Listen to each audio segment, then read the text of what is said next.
Welcome back, everyone. We have all studied the reflection of light through mirrors and its numericals, right? And now it's turn to study the refraction of light. Okay तो आज की class में हम लोग refraction of light ही पढ़ने वाले हैं and इससे रिलेटेड बहुत सारे ऐसे फिनोमिनन होने वाले हैं जो कि मैं आपको बताऊंगी। आपने वो देखे तो हैं डेली लाइफ में बट कभी ऑब्जर्व नहीं किया, राइट देखो ऑब्जर्व करना एंड देखना दोनों में बहुत अंतर है। देखने का मतलब होता है कि जस्ट आपने बस देख लिया उसको, उसके बारे में कुछ सोचा नहीं, राइट कि वो कैसे हुआ क्यों हुआ, ठीक है। एंड ऑब्जर्व करने का मतलब होता है कि उसको देख करके आपने सोचा कि वो क्यों हुआ, ठीक है ना। जैसे कि न्यूटन साहब ने जो एप्पल गिरा था पेड़ से उसको ऑब्जर्व किया था, राइट। तो इस वजह से उन्होंने न्यूटन्स लॉ दिए थे, ग्रेविटी दिया था, राइट। तो अभी हम लोग फिनोमिनन को ऑब्जर्व करने वाले हैं कि वो फिनोमिनन हुए तो हुए क्यों, ठीक है ना। और सब रिलेटेड होंगे रिफ्रैक्शन ऑफ लाइट से, राइट। बट उससे पहले यहाँ पे मैं एक बार और रिवाइज करा देती हूँ आपको रिफ्लेक्शन में एंड रिफ्रैक्शन में क्या डिफरेंस है, ठीक है ना। एक्चुअली मैंने जब चैप्टर स्टार्ट करा था तो वहाँ पे भी आपको मैंने बताया था स्टार्टिंग में फर्स्ट डे शायद कि दोनों में क्या डिफरेंस होता है, बट एक बार फिर से बता देती हूँ। देखो पहला डिफरेंस क्या था, ये था bouncing back of light, right. Reflection था bouncing back of light, okay. यहाँ पे था बेंडिंग ऑफ लाइट, यहाँ क्या हो जाएगा बेंडिंग ऑफ लाइट, राइट। मतलब ये हुआ कि यहाँ पे जो लाइट है ना वो बेंड हो जाती है, दैट मीन्स यहाँ से आ रही है बट अचानक से वो इसको जाना चाहिए था इसी पाथ से, बट यहाँ पे थोड़ा सा बेंड होकर के इस तरीके से चले गई, राइट। मैंने यहाँ पे तीर गलत लगा दिया, एरो एक्चुअली लाइट जो है इधर से आ रही है तो ये ऐसे ही जाएगी बट थोड़ा सा बेंड होकर के गई, राइट। अपना पाथ इसने बदल लिया। बट यहाँ पे होता है ना बाउंसिंग बैक में क्या होता है कि यहाँ से लाइट अगर आ रही है ना तो वो डायरेक्टली जो है वो रिफ्लेक्ट हो जाती है, बाउंसिंग बैक हो जाती है, ठीक है ना। ये दोनों में अंतर हो गया, ओके। दूसरा इसमें डिफरेंस क्या है, इसके लिए इसको ओपेक सरफेस चाहिए, है ना। बाउंसिंग बैक के लिए इसको ओपेक सरफेस चाहिए, बट यहाँ पे रिफ्रैक्शन में क्या है कि ओपेक सरफेस बिल्कुल नहीं चाहिए, यहाँ पे ट्रांसपेरेंट सरफेस चाहिए। कैसे चाहिए, ट्रांसपेरेंट या फिर ट्रांसलूसेंट से भी काम चल जाएगा, राइट। यहाँ पे ट्रांसलूसेंट भी काम चल जाएगा, दोनों में से कोई भी सरफेस होना चाहिए, ओके। तीसरी इसमें रिक्वायरमेंट क्या होती है रिफ्लेक्शन ऑफ लाइट में, यहाँ पे तीसरी रिक्वायरमेंट ये है कि यहाँ पे no medium change is required, यानी कि मीडियम चेंज नहीं होना चाहिए, राइट। मीडियम चेंज होने का क्या मतलब होता है, देखो मैं अभी जस्ट यहाँ पे समझाती हूँ। एंड यहाँ पे क्या है कि medium change is must, right. यहाँ पे हम ऐसे लिख सकते हैं medium change is must, that mean. अच्छा ये बताओ, मैं आपको बताया था ना मीडियम कितने तरह के होते हैं स्टार्टिंग में फर्स्ट लेक्चर में, जरा से याद करना। अच्छा अगर आपने ना मेरे लेक्चर्स अटेंड नहीं किए हैं देन डोंट वरी, आप ना डिस्क्रिप्शन बॉक्स में मैं लिंक डाल दूंगी, आप वहाँ से लेक्चर्स को अटेंड कर सकते हो, राइट। अच्छा बेटा अगर आपको वीडियोस अच्छे लगते हैं मेरे तो प्लीज़ वीडियोस को लाइक किया करो एंड चैनल को सब्सक्राइब कर लेना अगर नए हो तो, ताकि मैं आगे जो वीडियोस अपलोड करूँ तो आपको ऑटोमेटिकली आपके फ़ोन पे नोटिफिकेशंस आते रहें, ठीक है ना। तो बेल आइकन को प्रेस कर लेना। चलो फिर कंटिन्यू करते हैं। हाँ तो क्या बता रही थी मैं, फर्स्ट वाले लेक्चर में यहाँ पे मीडियम जो था उसको मैंने बताया था तीन तरह के मीडियम होते हैं, राइट। पहला होता है सॉलिड, दूसरा होता है लिक्विड एंड तीसरा होता है गैस। तो यहाँ पे रिफ्रैक्शन होने के लिए ना बेटा यहाँ पे रिक्वायरमेंट क्या है ना कि जो लाइट है ना उसको सॉलिड से आ रही है तो उसको लिक्विड में जाना होगा, लिक्विड से आ रही है तो उसको गैस में जाना होगा, गैस से आ रही है तो उसको लिक्विड में जाना होगा, लिक्विड से आ रही है तो उसको सॉलिड में, मतलब कि मीडियम को चेंज होना होगा, राइट, किसी सरफेस के थ्रू, ठीक है ना। जो ट्रांसपेरेंट सरफेस है उसकी मैं बात कर रही हूँ, आप समझ रहे हो मैं किसकी बात कर रही हूँ। ट्रांसपेरेंट में हो जाएगा आपको ग्लास स्लैब, मैंने बताया था, राइट, ओके। तो ग्लास स्लैब जो है वो आपको पता है वो सॉलिड है ना, ओके। लेंसेज जो आप पहनते हो चश्मा स्पेक्टेकल्स वो भी सॉलिड है, right, okay. And gaseous medium में तो आपको खुद का एयर ही हो जाएगा, ट्रांसलूसेंट में खुद वाटर हो जाएगा, ठीक है ना। वाटर जो है खुद ही ट्रांसलूसेंट होता है, राइट। तो यानी कि आपका जो मीडियम है वो चेंज होना चाहिए, किस तरीके से चेंज होगा, कितने सारे फिनोमेनन रिलेटेड है, इंटरेस्टिंग क्यों होने वाला है, ये सब तो हम लोग बात करेंगे बाद में, ठीक है ना। तो इसको हम लोग साइड करते हैं अभी, क्योंकि इसके बारे में तो बात करने ही वाले हैं। बट यहाँ पे थोड़ा समझ लेते हैं कि यहाँ पे no medium change is required, यहाँ पे मीडियम चेंज होने की जरूरत नहीं है। फॉर एग्जाम्पल मैंने यहाँ पे मिरर्स पढ़े थे ना, हमने मिरर्स क्यों पढ़े थे, क्योंकि मिरर बढ़िया सा ओपेक सरफेस प्रोवाइड कराता है, एंड एक तरफ जो है वो शाइनी सरफेस होता है जिसको रिफ्लेक्टिंग सरफेस बोलते हैं, दूसरी तरफ ये जो ओपेक होता है, ठीक है। तो यहाँ से लाइट आती है ना, तो वो क्या हो जाती है, वो बेंड होकर के चली जाती है और इमेज फॉर्म कर देती है। अब यहाँ पे देखो किसी भी तरह का मीडियम चाहिए क्या, नहीं चाहिए ना, एयर में आती है, एयर में ही लौट जाती है, राइट। तो इस वजह से यहाँ पे किसी भी तरह की मीडियम की जरूरत नहीं पड़ती है, बट यहाँ पे मीडियम चेंज होने की जरूरत पड़ती है। चलो फिर अब देखते हैं कि किस तरीके की मीडियम चेंज होने की जरूरत पड़ती है, एंड यहाँ पे लाइट बेंड कैसे हो जाता है। इसको लाइट को तो ऐसे एकदम गुजर जाना चाहिए ना सामने से, बट ये बेंड क्यों हो जाता है ये हम लोग देखते हैं। बेंड होता है तो क्या होता है, ठीक है। आई थिंक आपने ये सब कुछ लिख रखा होगा। मैं 2 मिनट के लिए रुक जाती हूँ, आप ना इसका स्क्रीनशॉट ले लो अगर नहीं लिखा है तो। ओके, आई थिंक आप ले चुके होंगे स्क्रीनशॉट। चलो फिर तुम लोग नेक्स्ट मूव करते हैं। हाँ, अब यहाँ से हमारा स्टार्ट होता है रिफ्रैक्शन ऑफ लाइट। तो सबसे पहले तो मैं डेफिनेशन लिख देती हूँ, बढ़िया सा डेफिनेशन। तो देखो, bending of light when it passes through one medium। Very good. हाँ, यहाँ पे आपको समझ में आ रहा है मैंने क्यों लिखा। देखो यहाँ पे आपको डेफिनेशन में इंक्लूड करना पड़ेगा, right. Through one medium to another medium, ठीक है ना। ओके, तो इस वजह से मैंने कहा था कि मैं वापस से डेफिनेशन को लिख देती हूँ, राइट। चलिए, यानी अब तो डेफिनेशन समझ ही रहे होगे। बेंडिंग ऑफ लाइट का बेंडिंग तो होता है, बट कब होता है, when it passes through one medium to another medium, ठीक है ना। जब लाइट एक मीडियम से दूसरे मीडियम में पास करती है तो रिफ्रैक्शन ऑफ लाइट होता है, यानी कि बेंडिंग ऑफ लाइट होता है। ओके, मीडियम क्या हो सकता है, तो सॉलिड भी हो सकता है, लिक्विड भी हो सकता है, गैस भी हो सकता है। सॉलिड मीडियम का मैंने एग्जांपल आपको बताया है ना। सॉलिड मीडियम का एग्जांपल क्या बताया, मैंने 2 एग्जांपल बताया है। एक तो ग्लास स्लैब बताया है, राइट, एंड दूसरा एग्जांपल मैंने बताया है लेंस, ठीक है, स्पेक्टिकल आप कहते हैं जिसको। ओके, लिक्विड मीडियम का एग्जांपल मैंने बताया है वाटर, एंड गैसेस मीडियम का एग्जांपल एयर हो जाएगा, ठीक है ना। एग्जांपल्स हो गए आपके मीडियम के, राइट। तो that is called refraction of light. अब यहाँ पे स्पीड की थोड़ी सी बात कर लेते हैं। नहीं रुको, स्पीड से पहले हम लोग कॉज ऑफ रिफ्रैक्शन पढ़ते हैं, ठीक है ना, कि रिफ्रैक्शन होने का कारण क्या होता है, ठीक है ना। तो कॉज ऑफ रिफ्रैक्शन, ठीक है। तो जो है रिफ्रैक्शन होने का जो रीज़न है ना, वो ध्यान से समझना। पहले मैं लिख दूँ यहाँ पे, फिर समझा देती हूँ। देखो, the refraction of light is due to the change in the speed of light, right, speed of light on going from, देखो ये सारी बातें भी ना मैंने आपको फर्स्ट लेक्चर में बताई थी, आपको जस्ट याद आ जाएंगी। From one medium to another. देखो इसका मतलब ये हुआ कि भाई रिफ्रैक्शन आप कह रहे हो मैम कि बेंडिंग होता है लाइट का, बेंडिंग क्यों होता है, आप जरा से ये भी तो समझा दो ना, बेंडिंग क्यों होता है। तो देखो, बेंडिंग होने का जो सिंपल सा रीजन ये है कि the refraction of light is due to the change in the speed of light, यानी कि जो स्पीड ऑफ लाइट है ना वो ही चेंज हो जाता है।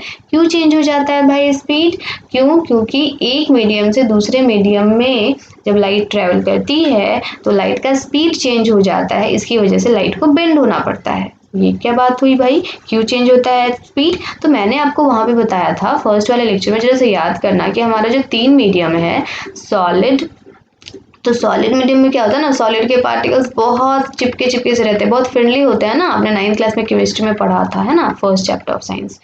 तो यहाँ पे जो पार्टिकल्स होते हैं बहुत क्लोजली पैक्ड होते हैं। तो सॉलिड मीडियम में जब लाइट ट्रेवल करती है ना तो लाइट का स्पीड बहुत कम हो जाता है, बहुत धीरे धीरे लाइट पास कर पाती है, क्योंकि लाइट को पास करने में थोड़ी सी कठिनाई होती है ना। ओके, तो इस वजह से लाइट का जो स्पीड होता है वो बहुत ज़्यादा स्लो हो जाता है, राइट। तो स्पीड को हम लोग कैसे दिखाते हैं, वी से दिखाते हैं ना। तो यहाँ पे जो लाइट का स्पीड है वो बहुत कम हो जाता है, ठीक है। ओके, बहुत के लिए मैं डबल एरो लगा देती हूँ यहाँ पे। यहाँ पे जब लाइट मतलब सॉरी लिक्विड मीडियम में जब आते हैं तो लिक्विड मीडियम में जो लाइट है ना वो थोड़ी फास्ट ट्रेवल करती है as compare to solid medium. क्यों? क्योंकि यहाँ पे जो पार्टिकल्स है थोड़े से कम क्लोजली पैक्ड होते हैं, ठीक है ना, थोड़े से फ्री होते हैं, तो अच्छे तरीके से यहाँ पे थोड़ी सी ट्रेवल तो कर लेती है। तो इसलिए लाइट का जो स्पीड होता है वो कैसा हो जाता है, थोड़ा सा स्लो होता है, बट ठीक है फिर भी चलेगा। बट गैसियस मीडियम से जब लाइट ट्रेवल करती है ना तो वहाँ पे तो जो पार्टिकल्स हैं उनमें फाइटिंग चलती रहती है, राइट। तो ये जो पार्टिकल्स हैं वो एकदम से दूर दूर से रहते हैं, इस वजह से जब लाइट आती है तो बहुत बढ़िया तरीके से यहाँ पे ट्रेवल कर लेती है। इसकी वजह से लाइट का जो स्पीड होता है वो काफ़ी ज़्यादा हो जाता है, ठीक है ना। वहाँ पे मैंने आपको बताया था ना कि कितना होता है लाइट में, लाइट का एयर में स्पीड 3 इंटू 10⁸ मीटर पर सेकेंड। मैंने आपसे कहा भी था कि जब ज़रूरत पड़ेगी तो मैं वापस से इसे पूछूंगी, आज ही के दिन इसकी ज़रूरत है, ठीक है ना। यानी कि 3 पे आप 80 लगा दो, उतना मीटर ट्रेवल करती है लाइट 1 सेकेंड में through air, right. But liquid में थोड़ा स्पीड कम हो जाता है, कितना हो जाता है आपको नहीं याद करना है, एंड सॉलिड में भी आपको नहीं याद रखना है, बट कम हो जाता है, आप ये इतना याद रखो। एंड सॉलिड में ज़्यादा कम हो जाता है, लिक्विड में थोड़ा सा कम होता है एंड सॉलिड में ज़्यादा कम हो जाता है। तो बहुत टफ तो नहीं है, जितना ज़्यादा डिस्टर्बेंस होगा उतनी स्पीड कम हो जाएगी लाइट की। एयर में डिस्टर्बेंस ही नहीं होता क्योंकि पार्टिकल्स इतने ज़्यादा दूर दूर होते हैं, डिस्टर्बेंस की कोई बात ही नहीं होती है, इस वजह से लाइट का स्पीड बहुत ज़्यादा होता है। लिक्विड में थोड़ा सा डिस्टर्बेंस होता है तो लाइट की स्पीड थोड़ी सी कम हो जाती है, एंड सॉलिड में बहुत ज़्यादा डिस्टर्बेंस होता है क्योंकि बहुत ज़्यादा भीड़ होती है ना पार्टिकल्स की, तो लाइट जाए कैसे, गुजरे कैसे, इस वजह से स्पीड थोड़ी सी और ज़्यादा कम हो जाती है। बस, तो हम समझते हैं कि स्पीड जो है ना, अगर स्पीड वेरी करती है हर मीडियम में तो इससे बेंडिंग ऑफ लाइट पे क्या इफेक्ट पड़ता है, ठीक है ना। तो आई थिंक आप स्क्रीनशॉट ले चुके होंगे, एक बार ले लो स्क्रीनशॉट। ओके, उसके बाद से हम लोग आगे मूव करेंगे। ओके, आई थिंक आपने ले लिया होगा। चलो फिर हम लोग आगे मूव करते हैं। अब यहाँ पे क्या मैं लिख सकती हूँ क्या स्पीड ऑफ लाइट, राइट। आप खुद बताना, speed of light in different medium. चलो बताओ तो, एयर में कंपेयर करना है एयर को वाटर से एंड ग्लास से, ठीक है ना। ग्लास मतलब ग्लास स्लैब, ठीक है। ओके, ये सॉलिड हो गया एंड ये लिक्विड हो गया एंड ये गैस हो गया। जरा से बताना speed of light increasing order में बताओ जरा सा। तो स्पीड ऑफ लाइट सबसे ज़्यादा होता है, ठीक है ना, इसमें डिक्रीजिंग ऑर्डर में चलो बता देते हैं। सबसे ज़्यादा होता है एयर में, उसके बाद होता है वाटर में एंड सबसे कम होता है ग्लास में, ठीक है ना। ये हो गया हमारा डिक्रीजिंग ऑर्डर में स्पीड ऑफ लाइट, ठीक है। चलिए, अब यहाँ पे एक टर्म मैं आपको बताऊंगी, उस टर्म को बहुत अच्छे तरीके से स्टडी करो, ठीक है ना। यहाँ पे टर्म जो है ना वो है rarer medium and denser medium, ठीक है ना। देखो, optically optically rarer medium, okay, and यहाँ पे है ऑप्टिकली डेंसर मीडियम, ठीक है। ऑप्टिकली क्यों कह रहे हैं हम लोग, ऑप्टिकली कहने का क्या मतलब बनता है, हम लोग सीधे rarer medium and denser medium भी तो कह सकते थे ना, ऑप्टिकली क्यों बोल रहे हैं, बताना जरा सा। देखो मैं बताती हूँ, देखो ऑप्टिक्स कहीं पे भी आता है ना, ऑप्टिक्स कहीं पे भी आता है ना, उसका मतलब होता है लाइट। क्या होता है? लाइट होता है, ठीक है। अब जब आगे जाओगे ना, 11th क्लास में जाओगे ना, तो वहाँ पे लाइट से रिलेटेड जितने भी फिनोमिनन है, चाहे वो रिफ्लेक्शन हो चाहे वो रिफ्रैक्शन हो, राइट, उसके बाद से डिफ्रैक्शन भी होता है, मैंने आपको बताया था। ये सब जो फिनोमिनन होते हैं ना, इन सब फिनोमिनन से रिलेटेड जो आपका चैप्टर बनता है उसको डायरेक्टली बोलते हैं ऑप्टिक्स, ठीक है ना। जैसे आप वेरिएबल्स एंड कांस्टेंट से रिलेटेड जो चैप्टर होता है मैथमेटिक्स में उसको बोलते हो अलजेब्रा, बोलते हो ना। लाइन सेगमेंट्स एंड एंगल से रिलेटेड जो चैप्टर होता है उसको आप बोलते हो ज्योमेट्री, है ना, मैथमेटिक्स में। उसी तरीके से फिजिक्स में भी जो लाइट से रिलेटेड जो चैप्टर है उसको बोलते हैं ऑप्टिक्स, ठीक है। तो इस वजह से यहाँ पे हम लोगों ने ऑप्टिकली बोल दिया, rarer medium and optically denser, मतलब लाइट के रिस्पेक्ट में हम बात कर रहे हैं, इस वजह से यहाँ पे ऑप्टिकली कहा गया है। चलो फिर अब हम लोग यहाँ पे स्टडी कर लेते हैं। हाँ, तो ऑप्टिकली रेयर मीडियम क्या होता है, ऑप्टिकली डेंसर मीडियम क्या होता है, एक बार ये समझते हैं, बहुत इंटरेस्टिंग है, राइट। देखो, ऑप्टिकली रेयर मीडियम जो होता है वो होता है medium in which speed of light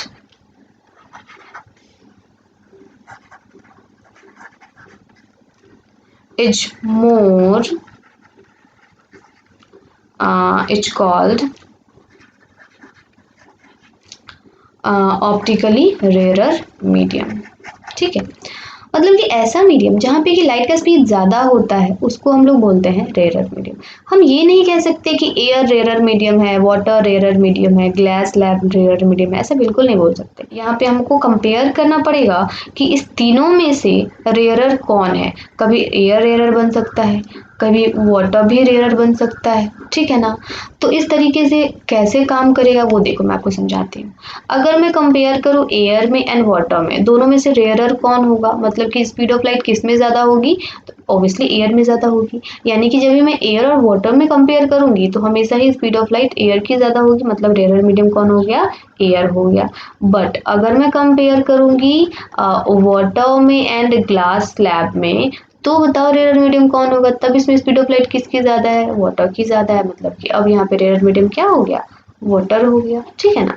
but अगर मैं यहाँ पे कंपेयर करूँगी एयर में एंड ग्लास में, ठीक है ना, तब भी यहाँ पे स्पीड ऑफ लाइट किस में ज़्यादा होता है, एयर में ज़्यादा होता है। मतलब यहाँ पे रेयरर मीडियम कौन सा हो गया, एयर हो गया, ठीक है ना। तो यानी कि जब हम लोग कंपेयर करते हैं ना सॉलिड लिक्विड एंड गैस में, तो वहाँ पे डिपेंड करता है कि कंपैरिजन किसके किसके बीच की जा रही है, उस हिसाब से आपका जो रेयरर मीडियम है वो चेंज होता रहता है। जैसे देखो यहाँ पे रेयरर मीडियम क्या था, एयर था, यहाँ पे रेयरर मीडियम क्या हो गया, वाटर हो गया, यहाँ पे फिर से रेयरर मीडियम क्या हो गया, एयर हो गया, राइट। चलो उसी तरीके से अब हम लोग ऑप्टिकली डेंसर मीडियम के बारे में स्टडी करेंगे। तो अ मीडियम इन विच, आप समझ ही गए होंगे मैं क्या लिखने वाली हूँ, speed of light is less is called optically denser medium. ठीक है, अब यहाँ पे देखो वही वाली कहानी है। अब यहाँ पे डेंसर की अगर मैं बात करूँ तो एयर एंड वाटर में डेंसर कौन होगा, तो जिसमें स्पीड ऑफ लाइट कम होती है। तो स्पीड ऑफ लाइट किस में कम होती है, तो ऑब्वियस ही बात है वाटर में कम होती है एयर का कंपैरिजन में। यानी कि ऑप्टिकली डेंसर मीडियम कौन हो जाएगा, तो यहाँ पे डेंसर पूछा जा रहा है ना, यानी कि वाटर हो जाएगा, ठीक है ना। उसी तरीके से अब यहाँ पे आ जाओ, वाटर एंड ग्लास में अगर कंपैरिजन करें तो ऑप्टिकली डेंसर मीडियम कौन हो जाएगा, ग्लास हो जाएगा। ओके, उसी तरीके से अब यहाँ पे एयर में एंड ग्लास में कंपैरिजन करें तो भी यहाँ पे ऑप्टिकली डेंसर मीडियम कौन हो जाएगा, ग्लास हो जाएगा, ठीक है ना। तो डिपेंड करता है कि किसके बीच में कंपैरिजन कर रहे हो, राइट। ओके, चलो फिर हम लोग आगे बढ़ते हैं। तो अब यहाँ पे फिर से वही बात कि एक बार फिर से हम लोग यहाँ पे एक समरी तैयार कर लेते हैं, ठीक है ना। अब अगर आपसे पूछा जाए कि आपको रेयरर एंड डेंसर मीडियम में कंपैरिजन करना है तो क्या करोगे, यहाँ पे एयर एंड यहाँ पे वाटर, यहाँ पे ग्लास स्लैब, ग्लास लिखने का मतलब है ग्लास स्लैब, ठीक है। तो यहाँ पे ये जो एयर है वो काफ़ी ज़्यादा रेयरर मीडियम है, वाटर थोड़ा सा डेंसर मीडियम है एंड ये ग्लास स्लैब उससे से ज़्यादा डेंसर मीडियम है। तो मैं यहाँ पे लिख देती हूँ ये ऑप्टिकली रेयरर मीडियम। अच्छा देखो यहाँ पे ना मैं कंपैरेटिव डिग्री का यूज़ कर रही हूँ, रेयरर, ठीक है ना, कंपैरेटिव डिग्री है ना। ओके, यहाँ पे ऑप्टिकली डेंसर कंपेयर टू, ठीक है ना, क्योंकि यहाँ पे मैं कंपैरिजन की बात कर रही हूँ, कंपेरेटिव डिग्री मैंने लिया है। एंड यहाँ पे मैं क्या लिखूंगी, ऑप्टिकली मोर डेंसर लिख सकती हूँ क्या, ऑप्टिकली मोर डेंसर, ठीक है ना। यानी कि रेयरर मीडियम हम कहने के लिए एयर को कह सकते हैं, वाटर को रेयरर नहीं कहा जाता है, वाटर को डेंसर ही कहा जाता है क्योंकि एयर से काफ़ी ज़्यादा स्पीड कम होती है वाटर में। हाँ, ग्लास स्लैब को आप डेंसर बोलो लेकिन ज़्यादा डेंसर बोलो, मोर डेंसर, राइट। तो इस तरीके से हमारा यहाँ तक जो है वो कंप्लीट होता है। इसके आगे हम लोग रीजन पढ़ने वाले हैं कि ऑप्टिकली रेयरर मीडियम से लाइट ट्रेवल करेगी एंड ऑप्टिकली डेंसर मीडियम से लाइट ट्रेवल करेगी तो किस तरीके से वो बेंड हो जाने वाली है, ठीक है। तो आप स्क्रीनशॉट ले सकते हो, राइट, आपने ले लिया होगा स्क्रीनशॉट। चलो फिर हम लोग आगे मूव करते हैं। अब यहाँ पे देखो, यहाँ पे हम लोग पढ़ने वाले हैं स्पीड ऑफ लाइट कितना होता है। एक बार मैं लिख दूँ क्या, वैसे तो मैंने आपको बता रखा है बट फिर भी मैं लिख देती हूँ, ठीक है ना। Speed of light in air, मैंने तो कहा है आपसे सिर्फ आपको एयर में ही स्पीड ऑफ लाइट मैक्सिमम होता है, आपको याद रखना है 3 × 10⁸ मीटर पर सेकेंड। एक सेकेंड में 3 पे 8 जीरो बैठा लो आप, उतना मीटर ट्रेवल कर लेती है लाइट। अब इसको समझो अच्छे से, देखो मान लो ये सन है, ठीक है ना, सन से लाइट की रेज आ रही है, राइट, एंड ये अर्थ है हमारा, इस अर्थ पे हम रहते हैं। ओके, इस अर्थ पे एटमॉस्फेयर भी है, तो ये एटमॉस्फेयर का मतलब मान लो कि ये लेयर हो गया, ठीक है ना। यानी कि जो सनलाइट है, एक मिनट मेरे को यहाँ पे पेन का कलर ले लेने दो, ठीक है।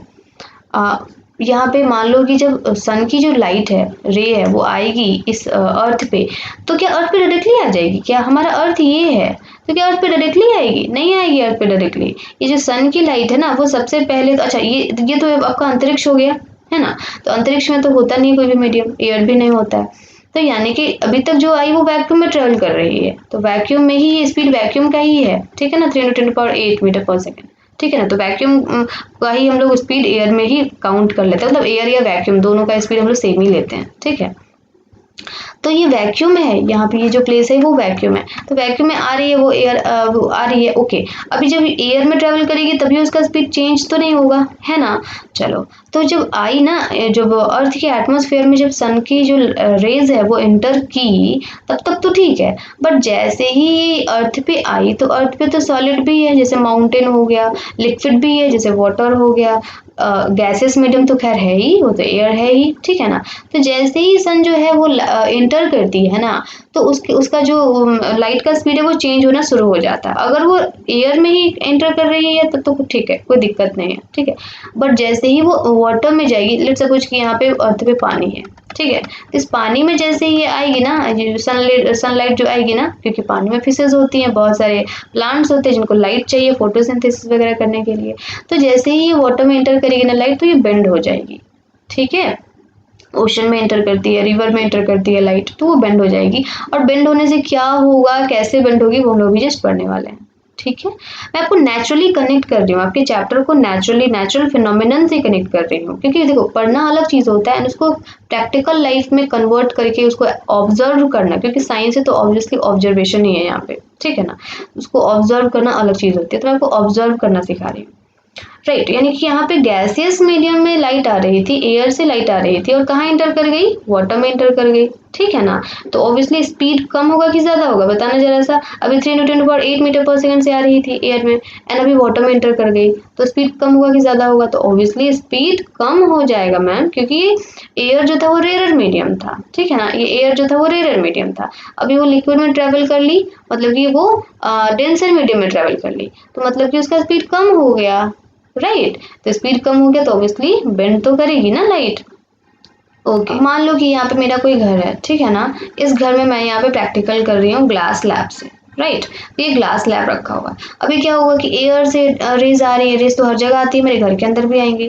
तो ये जो एयर से होकर के रेज आ रही है, यानी कि रेयर मीडियम से होकर के रेज आ रही हैं, तो ग्लास लैब कैसा है, डेंसर मीडियम है ना, बहुत ज़्यादा डेंसर मीडियम है। तो जब ग्लास लैब में रेज एंटर करेंगी तो क्या होगा, ऑटोमेटिकली बेंड हो जाएंगी, क्योंकि मीडियम चेंज हो रहा है ना बेटा। डेंसर मीडियम में लाइट एंटर कर जा रही है रेयर मीडियम से, तो काफ़ी ज़्यादा स्पीड कम हो जाएगा लाइट का, राइट। इस वजह से आपको ग्लास लैब में बेंडिंग लाइट दिखाई देगी। कैसे दिखाई देगी वो भी जस्ट हम लोग डायग्राम वगैरह बना करके समझेंगे, ठीक है ना। चलिए फिर अब हम लोग आगे मूव करते हैं, ओके। अब यहाँ पे देखो, मैं पहले लिख देती हूँ फिर समझाऊंगी। Bending of light when light goes from, यानी कि लाइट जब जाती है तो बेंड हो जाती है। कहाँ से कहाँ बेंड होती है भाई, किधर से किधर जाती है, तो देखो ऑप्टिकली रेयरर मीडियम से टू ऑप्टिकली डेंसर मीडियम, ठीक है, ऑप्टिकली डेंसर मीडियम। तो किधर से किधर बेंड हो जाती है, यही इंपॉर्टेंट चीज़ मेरे को बताना था। मतलब कि समझो, जब लाइट ऑप्टिकली रेयर मीडियम से ऑप्टिकली, एक मिनट रुक जाओ, मेरे को यहाँ पे इसका कलर चेंज करने दो। हाँ, तो जब लाइट जो है वो ऑप्टिकली रेयर मीडियम से, यहाँ पे देखो रेयर मीडियम से ऑप्टिकली डेंसर मीडियम में जाती है तो बेंड हो जाती है, ठीक है ना। किधर बेंड होती है, तो यहाँ पे टुवर्ड्स नॉर्मल, किधर बेंड होती है, टुवर्ड्स नॉर्मल बेंड हो जाती है। तो देखो इसको बस ध्यान में रखो, जस्ट मैं आपको समझाने वाली हूँ, राइट। मैं एक और यहाँ पे है जो सेंटेंस, उसको भी लिख देती हूँ, दोनों को साथ में समझाऊंगी, ठीक है। अब यहाँ पे देखो, अगर यानी कि bending of light when light goes from, उल्टा, ठीक है ना, light goes from optically denser medium, ठीक है ना, optically denser medium to optically rarer medium. चलो अब बताओ यहाँ पे क्या होगा आंसर, किधर बेंड करेगी, तो यहाँ पे आपको तो अभी पता नहीं होगा क्योंकि मैंने अभी जस्ट पढ़ाया नहीं है। यहाँ पे अवे फ्रॉम नॉर्मल, ठीक है, अवे फ्रॉम नॉर्मल। अभी जो मैं आपको डायग्राम बना के समझाने वाली हूँ उस डायग्राम को बहुत बढ़िया तरीके से समझना, क्योंकि ऊपर जो मैंने लाइन लिखा है ना ये इस डायग्राम से ही रिलेटेड है। अगर आपको ये डायग्राम समझ में नहीं आएगा तो आपको ऊपर की लाइन समझ में नहीं आएंगी। अब देखो होगा क्या कि यहाँ पे लाइट जो है वो एयर से आ रही है, एयर मतलब कि रेयर मीडियम से आ रही है, वो ट्रैवल किस में करने वाली है, हमारी क्लास लैब में, मतलब डेंसर मीडियम में ट्रैवल करने वाली है, एंड उसके बाद वापस से निकल जाने वाली है, मतलब फिर से रेयर मीडियम में आने वाली है, राइट। तो चलो हम लोग लाइट रे को लेके आते हैं। जब लाइट रे आएगी तो उसको बोलते हैं इंसिडेंट लाइट। क्या बोलते हैं, इंसिडेंट लाइट या इंसिडेंट रे, ठीक है ना। इंसिडेंट लाइट का मतलब हुआ बंडल ऑफ लाइट आएगी, इंसिडेंट रे का मतलब हुआ जस्ट एक रे। तो हम लोग को तो रे डायग्राम बनाना है जस्ट, तो हम लोग एक ही रे को लेके आएंगे। तो ये कैसा रे हुआ, इंसिडेंट रे हुआ, राइट। देखो इसको यहाँ पे खास बात ये है ना, इसको तो ऐसे बस जस्ट सिंपल यहाँ पे ट्रैवल कर जाना चाहिए था, ऐसे ही करना चाहिए था ट्रैवल, बट अफसोस की बात है कि इस तरीके से ये ट्रैवल नहीं करती है, इसका स्पीड कम हो जाता है बिल्कुल, क्योंकि रेयर मीडियम से डेंसर मीडियम में आएगी तो स्पीड कम हो जाएगा ना इसका, रे का, लाइट का, तो इसका स्पीड कम हो जाता है, इस वजह से ये बेंड हो जाती है बेटा, क्या हो जाती है, बेंड हो जाती है इस तरीके से। एंड यहाँ पे जब वापस से रेयर मीडियम में जाती है तो फिर से इसका स्पीड वैसे ही नॉर्मल हो जाता है, क्यों, क्योंकि फिर से एयर में जा रही है, स्पीड वैसे ही नॉर्मल हो जाएगा, ठीक है। तो यहाँ पे जो आपको मैंने लिखा है ना वो वही चीज़ मैं आपको बताना चाह रही थी, ठीक है। अब यहाँ पे आपको समझ में आएगा तब जब मैं यहाँ पे नॉर्मल ड्रॉ करूँगी, क्योंकि हम लोग एंगल को मेजर तो नॉर्मल से ही करते हैं, राइट। मैं दोनों ही जगह पे नॉर्मल ड्रॉ करने वाली हूँ, यहाँ पे भी नॉर्मल एंड यहाँ पे भी नॉर्मल, ठीक है ना। चलो अब यहाँ पे देखो ये जो एंगल बनाना, नॉर्मल से इंसिडेंट रे का जो एंगल बनता है ना इसको बोलते हैं एंगल ऑफ इंसिडेंट, ठीक है। एंड यहाँ पे एंगल ऑफ रिफ्रैक्शन, ठीक है ना, एंगल ऑफ आर मतलब कि एंगल ऑफ रिफ्लेक्शन नहीं, एंगल ऑफ क्योंकि हम लोग रिफ्रैक्शन पढ़ रहे हैं, बेंडिंग हो रहा है, बाउंसिंग बैक नहीं हो रहा है लाइट का, तो एंगल ऑफ रिफ्रैक्शन, ठीक है ना। एक और एंगल बनता है बेटा यहाँ पे जहाँ पे लाइट इमर्ज करती है वापस से, इसको बोलते हैं इमर्ज करना मतलब निकलना, तो यहाँ पे बनता है एंगल ऑफ इमरजेंस, ठीक है ना। ओके तो सबसे पहले हम लोग क्या करते हैं, जितने भी मैंने रेज बनाए हैं उन रेज की मैं नाम्स लिख देती हूँ, राइट। तो देखो इस वाला रे का जो नाम है, इस वाले रे का जो नाम हो जाएगा, ये कौन सा रे हो जाएगा, इंसिडेंट रे, राइट, ये हो जाएगा इंसिडेंट रे, ठीक है। ओके एंड ये वाला जो रे है ये कौन सा रे हो जाएगा, रिफ्रैक्टेड रे, कौन सा रे हो जाएगा, रिफ्रैक्टेड रे हो जाएगा, राइट। ओके एंड यहाँ पे ये वाला जो रे है वो कौन सा रे हो जाएगा, इमरजेंट रे हो जाएगा, क्योंकि ये रे वापस से निकल रहा है, इमरजेंट मतलब निकलना, तो वापस से निकल रहा है तो इमरजेंट रे हो जाएगा, ठीक है ना। एंड ये वाला जो लाइन है ये तो मैंने खुद ड्रॉ किया है, ठीक है ना, ये तो मैंने अभी वर्चुअल लाइन ड्रॉ किया है, ये एक्चुअली में होता तो नहीं है, ठीक है। अब यहाँ पे मैं लिख देती हूँ एंगल आई का क्या मतलब हुआ, एंगल आई का मतलब हुआ एंगल ऑफ इंसिडेंट, ठीक है, एंगल ऑफ इंसिडेंट नहीं इंसिडेंस बोलते हैं, ठीक है, angle of incidence. Okay angle R का क्या मतलब हुआ, एंगल ऑफ रिफ्रैक्शन, ठीक है, एंगल ऑफ रिफ्लेक्शन नहीं रिफ्रैक्शन, ओके यहाँ पे ये आर है। उसी तरीके से angle of angle of emergent, क्या बोलते हैं, एंगल ऑफ इमरजेंट, ठीक है। ये तीन एंगल्स बन गए हमारे।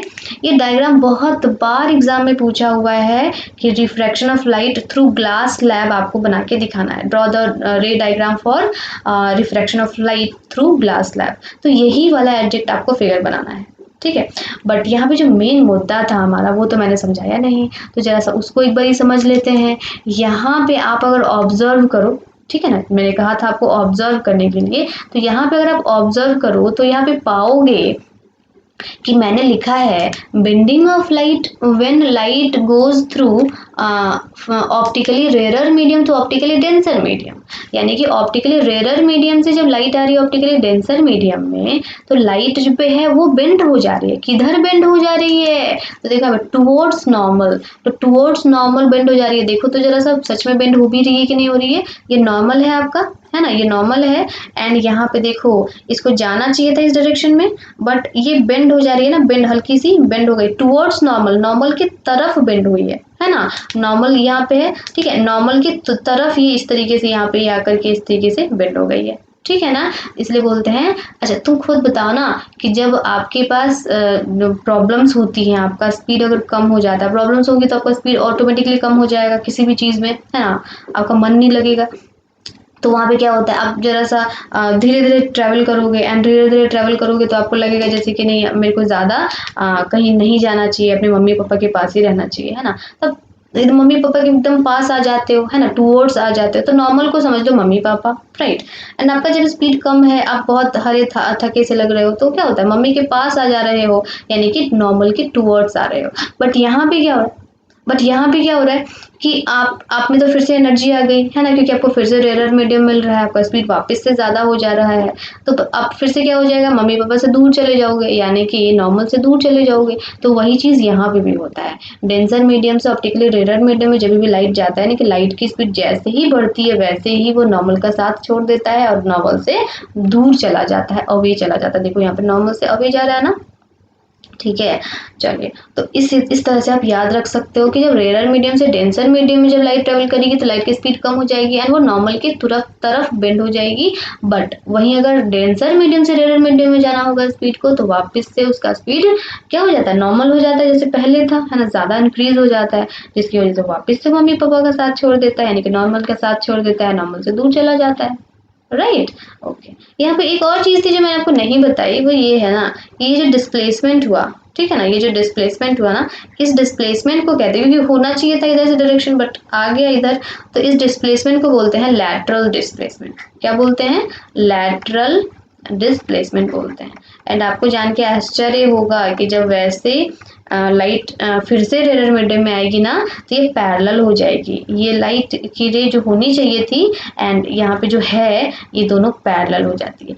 जो होनी चाहिए थी वो तो हम लोग खुद ड्रॉ करते हैं, ये तो वर्चुअल लाइन है, ठीक है ना, रियल लाइन तो ये है ना लाइट रे की, तो ये रियल वाली जो लाइट रे होती है ना, वो वर्चुअल वाले लाइट रे के डायरेक्शन के पैरेलल मूव करने लग जाती है। करनी भी चाहिए, क्योंकि हमारा जो मीडियम है ये रेयर मीडियम एंड ये रेयर मीडियम सेम ही तो है, ठीक है, तो लाइट जितनी पहले थी अभी भी तो उतनी है, तो ऑब्वियसली पैरेलल ही मूव करेगी, ठीक है। आई थिंक आपको ये जो डायग्राम है बहुत बढ़िया तरीके से समझ में आ गया होगा। एंड ये जो दोनों लाइन है, आई थिंक आपको अभी रटने की जरूरत तो बिल्कुल नहीं पड़ने वाली है कि रेयर से डेंसर मीडियम में जाएगा तो नॉर्मल की तरफ जाएगा एंड डेंसर से रेयर मीडियम में जाएगा तो अवे फ्रॉम नॉर्मल जाएगा। ये रटने की बिल्कुल भी जरूरत नहीं है, मैंने आपको ट्रिक बताया है, उस ट्रिक से कहानी की तरह इसको याद रखना, आपको हमेशा लाइफ टाइम आपको याद रहेगा, जैसे आपका नाम याद है ना वैसे ही ये भी चीज़ याद रहेगा, ठीक है ना। और हाँ, बहुत इंपॉर्टेंट है, ये तो मैंने आपको पहले ही बता रखा है। बस आज के सेशन में इतना ही, क्योंकि वीडियोस काफ़ी ज़्यादा लेंदी हो जाएंगे एंड आपको भी समझने में थोड़ी सी प्रॉब्लम हो जाएगी, इस वजह से आज इतना कंप्लीट करके रखना, राइट। फिर हम मेरे नेक्स्ट लेक्चर का वेट करना, मैं कल जो है वो नेक्स्ट लेक्चर अपलोड कर दूंगी। एंड आप पूछोगे कि मैम आगे क्या पढ़ने वाले हैं, तो ऑब्वियसली अभी तो हमने जस्ट थियोरेटिकल पार्ट पढ़ा है, बट इसका जो मेन पार्ट है ऑब्जर्वेशन, हम लोग कहाँ प्रैक्टिकल लाइफ में कहाँ देखते हैं रिफ्रैक्शन ऑफ लाइट, राइट। तो हम लोग प्रैक्टिकल लाइफ से इसको रिलेट करने वाले हैं, बहुत सारे अलग अलग फिनोमिनन के बारे में पढ़ने वाले हैं। हाँ, लॉज भी होता है, लॉज ऑफ रिफ्रैक्शन होता है, जैसे कि लॉ ऑफ रिफ्लेक्शन आपने पढ़ा था, उसी तरीके से रिफ्रैक्शन का भी लॉ होता है, ठीक है ना। और भी बहुत कुछ पढ़ने वाले हैं, तो कल का लेक्चर बहुत इंपॉर्टेंट होने वाला है, इंटरेस्ट में तो खैर ऑब्वियसली होने ही वाला है। मैं तो कहती हूँ कि पूरा का पूरा साइंस ही बहुत ज़्यादा इंटरेस्टिंग है, अगर आप इंटरेस्ट से पढ़ो तो, अपने लाइफ से उसको रिलेट करके पढ़ो तो, है ना, एग्जाम्पल्स ढूंढो, राइट। तो बस आज के लिए इतना ही। हाँ बच्चे, मैं लास्ट में यही कहूँगी कि आपको वीडियोज़ अगर अच्छे लगते हैं तो मेरी मोटिवेशन के लिए आप इसको लाइक कर दिया करना, एंड चैनल पर नए हो तो चैनल को पक्का से सब्सक्राइब कर लेना, क्योंकि मैं वीडियोज़ जो है, अच्छा मैं 9th क्लास का भी एक सीरीज़ स्टार्ट करने वाली हूँ, ज्योमेट्री का सीरीज़, राइट, मैथमेटिक्स में, तो उसको देखना मत भूलना, क्योंकि 10th में हो आप, तो 10th में भी ट्रायंगल पढ़ना ही है, तो आप 9th वाला भी देख लोगे उस पार्ट को, तो थोड़ा सा आपका रिवीजन टाइप का हो जाएगा, राइट। आप यूट्यूब पे स्पीड बढ़ाने का जो आता है तो इनबिल्ट होता है, तो वहाँ पे आप स्पीड को ज़्यादा करके भी आप अगर मतलब आपको पहले से आता है वो चीज़, तो आप स्पीड को इंक्रीज करके भी उसको देख सकते हो, ताकि आपका अच्छे से रिविजन हो जाए, राइट। चलो फिर तो कल के लेक्चर में मिलते हैं, बाय बाय।